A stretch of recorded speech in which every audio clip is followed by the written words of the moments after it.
Bem, a gente recebe aqui no nosso estúdio a Elisângela Pereira Lopes, assessora técnica da Comissão Nacional de Logística e Infraestrutura aqui da CNA. Nós vamos falar um pouquinho da resolução número 1017, editada este ano pelo Conselho Nacional de Trânsito, o CONTRAN. A CNA recebeu de forma positiva esta resolução, mesmo porque, Elisângela, ela regulamenta o trânsito de máquinas agrícolas em rodovias, né? Bem-vinda. É isso aí, muito obrigada por estar aqui novamente. De fato, é um pleito antigo do setor. Circular com essas máquinas que possuem dimensões adequadas para andar nas nossas estradas durante algum período do dia. É algo que o setor já via com bons olhos e como uma necessidade também. O que estava acontecendo, que estava incomodando tanto a Confederação e, consequentemente, os produtores rurais? Principalmente os produtores, né? Eles chegaram muito à Confederação fazendo reclamações de que tentavam circular com suas máquinas e eram impedidos pela Polícia Rodoviária Federal. Óbvio, não havia segurança jurídica nesse sentido. Não havia nenhum regulamento que permitisse que essas máquinas transitassem de forma legal. Então, por vezes, eles eram parados pela Polícia Rodoviária Federal, multados, tinham suas máquinas recolhidas, e isso trazia um transtorno muito grande para o produtor rural. Transtorno e um atraso de vida, inclusive, né? Porque você acaba comprometendo a própria logística, né? Exatamente. Hoje a gente precisa lembrar que o Brasil é o maior produtor de alimentos. Então, a produção em si, ela não pode parar. A gente precisa circular com essas máquinas. Muitas delas são utilizadas em propriedades próximas umas das outras, né? E as margens de rodovias, inclusive. Exatamente. Então, não tinha como não haver uma regulação que proporcionasse essa circulação desses veículos, dessas máquinas agrícolas tão importantes para a produção. Com esse reconhecimento da importância estratégica do setor e agora com esse respaldo legal e com esse endosso do CONTRAN, Conselho Nacional de Trânsito, o que muda a partir de agora?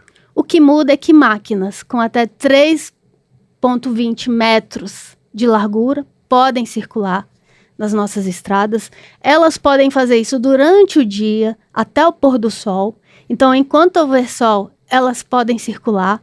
Óbvio, se tiver neblina, se tiver chovendo, não é recomendado a movimentação dessas máquinas, porque pode incomodar os outros veículos que usam a mesma via, né?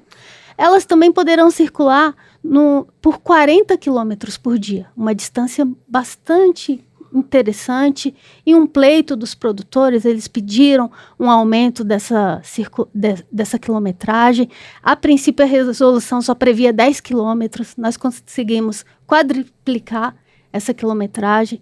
Então, mas, obviamente, respeitando as normas de segurança. Então, eles vão precisar também de um veículo que siga essas máquinas, que sinalizem com uma placa que tem um trator, uma máquina adiante, de maneira que não cause nenhum desconforto para os outros usuários das vias. Essa sinalização, então, continuará obrigatória, mas ela é uma sinalização que vai ser mais visível? Como é isso? Ela é mais visível, é uma placa com mais de 1 metro, vai ter que ser por um veículo com 4 rodas, então, assim, que comporte essa placa, né? Ela está escrito trator adiante, em letras garrafais, então, para trazer uma visibilidade e para chamar a atenção dos outros motoristas de que ali tem um veículo com menor velocidade, que demanda um pouco de atenção na hora, principalmente de se fazer uma ultrapassagem, algo nesse sentido,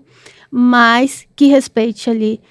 A gente pensou não só em atender os pedidos dos produtores, mas da sociedade como um todo também. Esse veículo seria um veículo que vai fazer uma espécie de escolta, carregando essa placa e alertando que um pouquinho mais à frente tem um trator, tem uma máquina agrícola pesada circulando? Exatamente, mas bem mais simples, tá? Ele não tem todos os requisitos de um carro batedor. Sim. Ele é bem mais simplificado. Ele só tem de andar até 50 metros do trator, atrás do trator, e com essa placa sinalizando que tem um veículo com uma velocidade menor na via. Ô, Elisângela, para fechar, eu acho que é mais um exemplo da importância da mobilização e da credibilidade da Confederação da Agricultura e Pecuária do Brasil, que mais do que nunca é um elo entre os anseios da sociedade rural, dos produtores rurais, com os órgãos governamentais, os órgãos que regulamentam, né, a vida de uma maneira geral, né? Sem dúvida nenhuma. A Confederação se empenhou muito nesse sentido. Foram dezenas e dezenas de reuniões. Participamos também da consulta pública, em que teve mais de 280 contribuições. Dentre essas, muitas, nós chamamos a comunidade, nós chamamos as federações, chamamos os produtores. Então, produtores do Brasil todo contribuíram para que chegássemos a essa resolução que atende, mesmo que em parte, ela ainda pode ser melhorada, mas mesmo que em parte, já é um alívio para o produtor que antes tinha sua máquina retida.